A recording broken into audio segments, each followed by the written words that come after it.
नमस्कार साथियों, मैं रविंद्र भांबुर डॉक्टर डोबी आप लोगों के सामने बाडोपट्टी टोल प्लाजा के ऊपर उपस्थित हूँ। यहाँ पर किसानों की वार्तालाप हम आपसे करवाते हैं। बाडोपट्टी टोल से सैकड़ों ट्रैक्टर। साथियों को नमस्कार। नमस्कार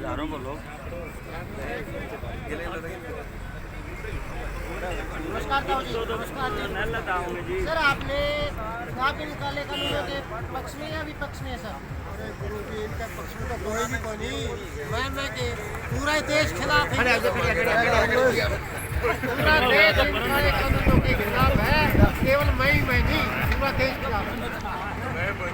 जी सर, जिसको आपने मैं नाम नहीं लेना चाहता, जिसको आपने चुनकर कुर्सी के ऊपर बिठाया सर, क्या वो आपके साथ है? सर, जहाँ तक हमारे चुनने की बात है, हमने तो उनको ये कह के चुना था कि वो वादे कर रहे थे कि हम किसानों के को माला माल कर देंगे, लेकिन उनकी आज कुर्सी पे जाने के बाद नीयत भटक गई है और वो केवल खुद माला माल होना चाहते हैं।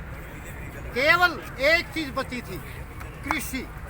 उस पर अब मोदी की निगाहें हैं, वरना तो मोदी ने देश की सारी संपत्ति बेच दी थी, चाहे वो एयरपोर्ट रहा हो, चाहे रेलवे रहा हो, BSNL रहा हो और कई ऐसे महकमे तो सारे मोदी ने बेच दिए। अब एक कृषि बची थी।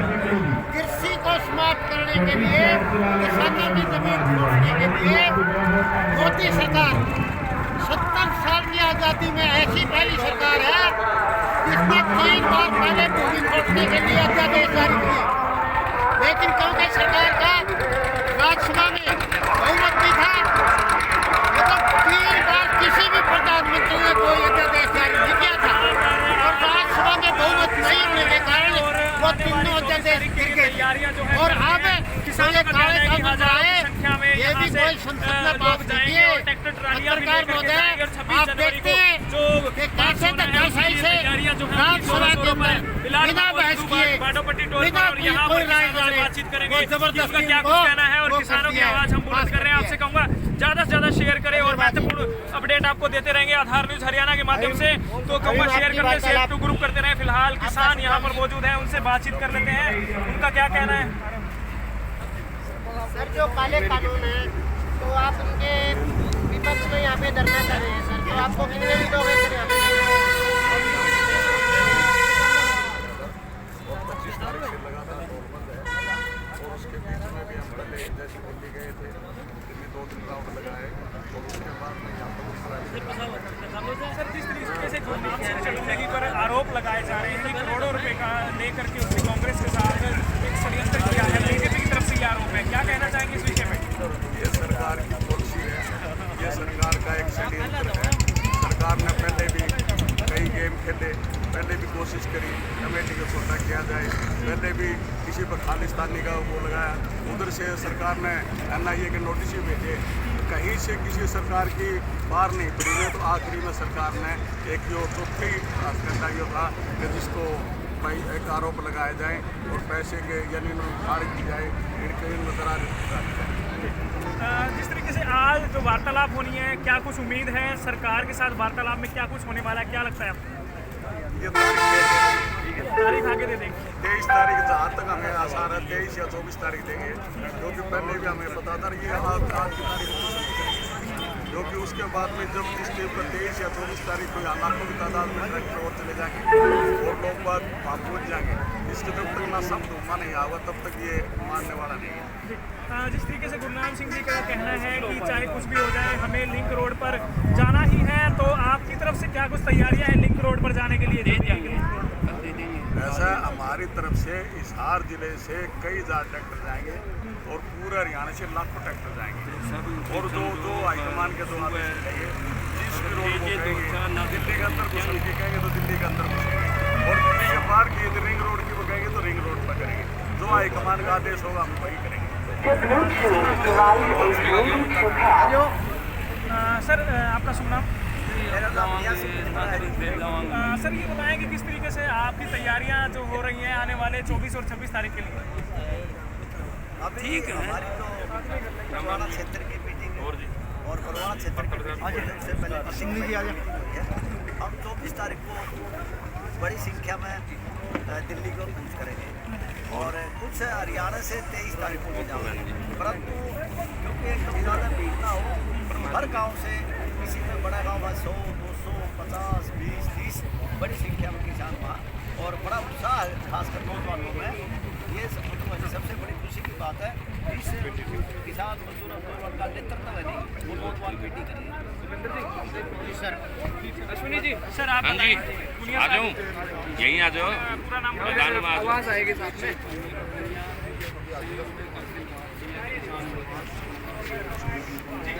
सर ये बताएं कि क्या कुछ तैयारियां की गई है? सुना है कि आज आप यहाँ झंडे पहुँचाने आए हैं टोल पर और आगे इस आंदोलन को लेकर आपकी तरफ से क्या कुछ तैयारियां हो रही हैं? हजारों की संख्या में सुना है कि ट्रैक्टर हिसार से जाने वाले हैं। अभी तक हजारों झंडों की डिमांड आ चुकी है, हम पहुंचा चुके हैं। रोज़ाना हमारे पास 500-400 झंडों की डिमांड, अब भी हमारे पास 2000 झंडों की डिमांड, राष्ट्रीय झंडों की डिमांड है। और उस दिन हम सारे अपने ट्रैक्टरों के ऊपर राष्ट्रीय झंडा लगा करके चलेंगे। तो सर ये बताइए कि जिस तरीके से बीजेपी सरकार बार बार आरोप लगा रही है कि ये प्री प्लान आंदोलन है और ये आंदोलन जो है कांग्रेस के इशारे पर हो रहा है, तो क्या कहेंगे? जिस तरीके से उन्होंने कल गुरनाम सिंह जी का पुतला भी फूका था हिसार में बीजेपी कार्यालय की बात करूँ, क्या कहेंगे सर इस विषय के ऊपर? बहुत ही दुर्भाग्यपूर्ण है। हमें तो तरस आता है उनकी बुद्धि के ऊपर।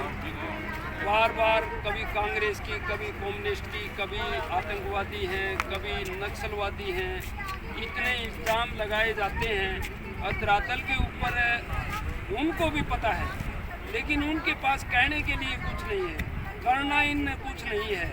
लेकिन ये निश्चित है कि आंदोलन हमारा सफल रहेगा और ये तीनों कानून वापस लेने पड़ेंगे और मोदी को भी जाना पड़ेगा। ये सिर्फ कानूनों के हटाने की बात नहीं है, ये साथ साथ मोदी को हटाने का भी लक्ष्य है और जो कि इस लक्ष्य के अंदर किसान सफल होंगे।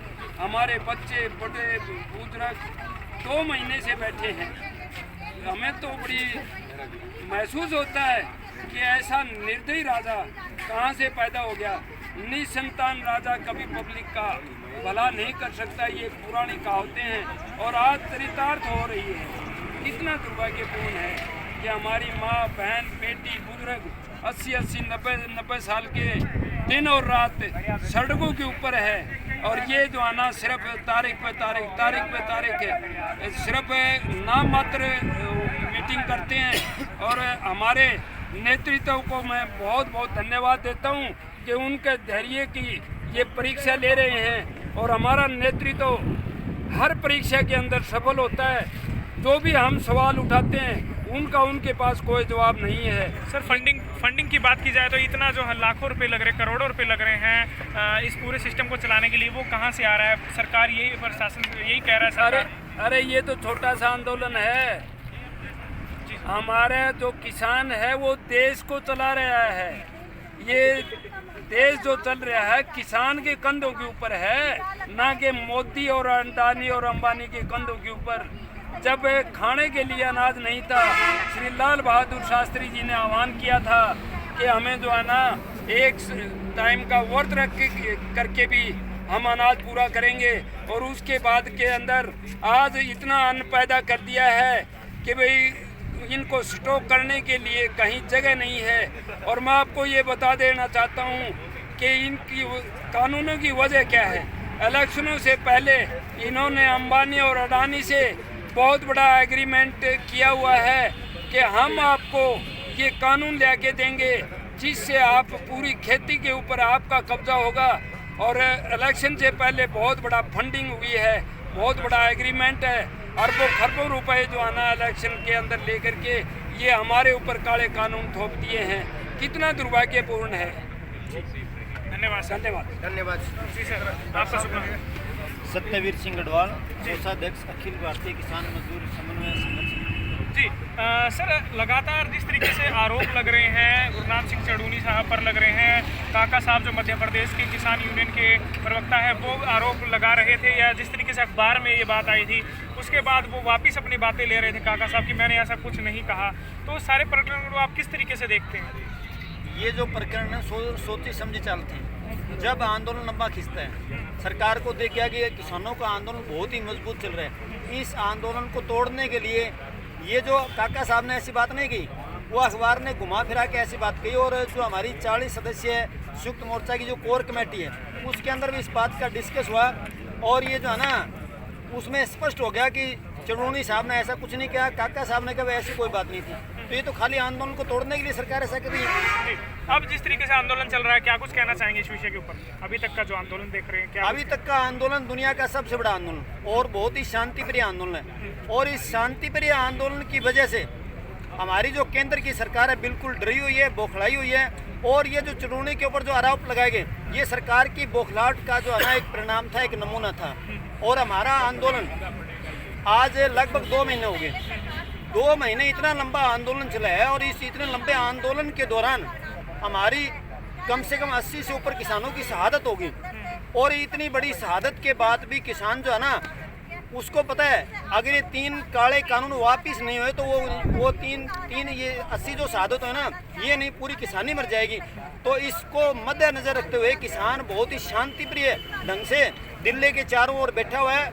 और इतनी ठिठुरन भरी जो सर्दी है, जिसके अंदर जो है ना आम आदमी बाहर जाना भी पसंद नहीं करता, अवॉइड करते हैं, अपनी यात्राओं को भी, कोई काम को भी छोड़ देते हैं। 15-20 दिन जो है ना सर्दी का मौसम, हम कहीं नहीं जाएंगे।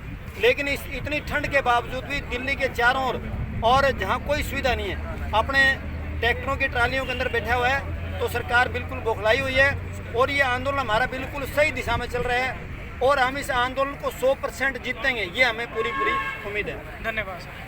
जी सर, आपका शुभ नाम? अच्छा डॉक्टर साहब, आप क्या कहना चाहेंगे, किस तरीके से बरवाला और आसपास भी आपने देखा है, तो क्या कुछ असर है इस आंदोलन का? और डॉक्टरेट जो है एसोसिएशन, वो क्या वाकई में किसानों के साथ है? क्या कहना चाहेंगे? सर, सभी लोग किसानों के साथ हैं और किसानों के साथ जो अन्याय हो रहा है, कहते हैं कि अन्याय करने से अन्याय सहना ज़्यादा पाप होता है।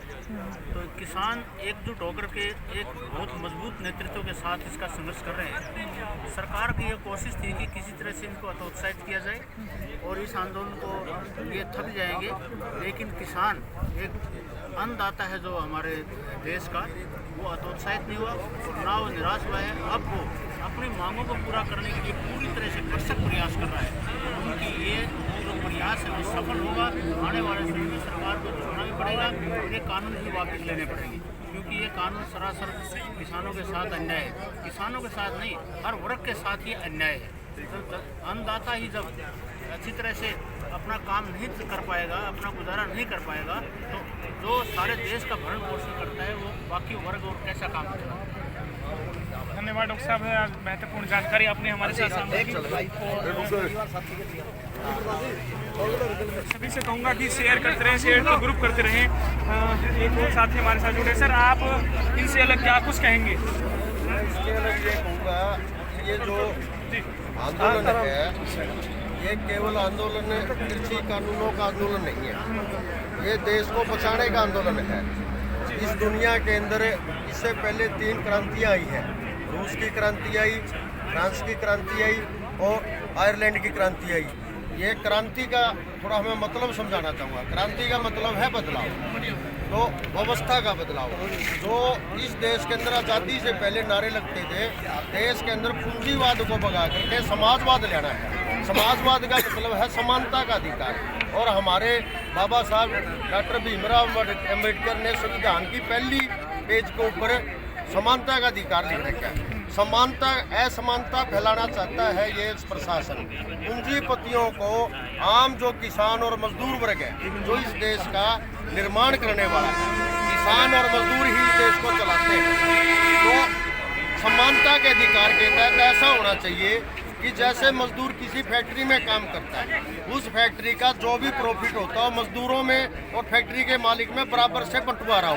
ये लड़ाई केवल किसान आंदोलन की, किसानों के लिए नहीं है, देश के सारी व्यवस्था को बदलने की लड़ाई है, जिसके अंदर मजदूरों को अपना अधिकार मिले पूरा, किसानों को अधिकार मिले पूरा। क्योंकि इस देश में 95 करोड़ से ज़्यादा जनसंख्या किसान और मजदूर की है। तो अब यह देश की सरकार बौखलाई हुई है और इसको ये पता चल गया है। जब भी क्रांति आई है, पंजाब से उठी है, हरियाणा से उठी है, राजस्थान यूपी से उठी है, और गुजरात का व्यक्ति, उस साइड का व्यक्ति ने तो मैं ये भी कहूँगा आपके चैनल के माध्यम से, जब इस देश का बंटवारा हुआ 2 ही लोग इसके अंदर दोषी थे, एक तो मुस्लिम लीग, एक हिंदू महासभा, और वही व्यक्ति अब इस देश के अंदर आरएसएस के माध्यम से इस देश का बंटवारा करना चाहती है, इसको तोड़ना चाहती है।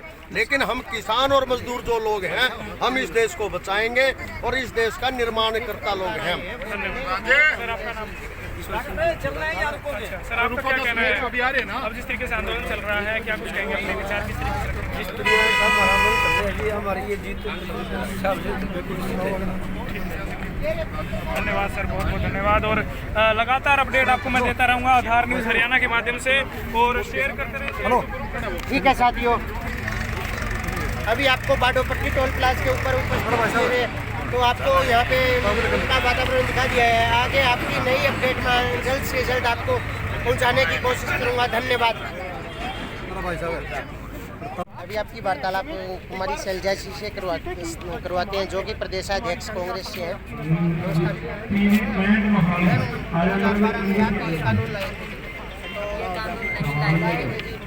ऐसा नहीं है, कांग्रेस पार्टी ये चाहती है कि जो ये मंडियां हैं ये किसान के पास हैं, ताकि किसान की उपज वहाँ पर उसके नज़दीक से ही खरीदी जाए। तो इसमें कोई दिक्कत की बात नहीं है कि मंडियाँ बढ़ाना चाहते हैं, खत्म नहीं करना चाह रहे। मैम, पीछे 2012 में आपकी सरकार थी, तभी आप ये कानून लाए थे मैम, ऐसा कुछ सुनने को आया जी? ये कानून नहीं आया था, इस तरह की झूठ नहीं फैलानी चाहिए। हमारी कांग्रेस नेता प्रत्याशी शैलजा ने 2 बजे का समय दिया था, अभी तक 4 बजे का टाइम हो चुका है, पर अभी तक टोल के ऊपर नहीं पहुँचे। आज शैलजा कुमारी के साथ पत्रकारों ने बातचीत की, उसमें शैलजा कुमारी पत्रकारों के प्रश्नों के जवाब नहीं दे पाई, इसलिए वो वहाँ से जल्द निकलने की कोशिश की गई।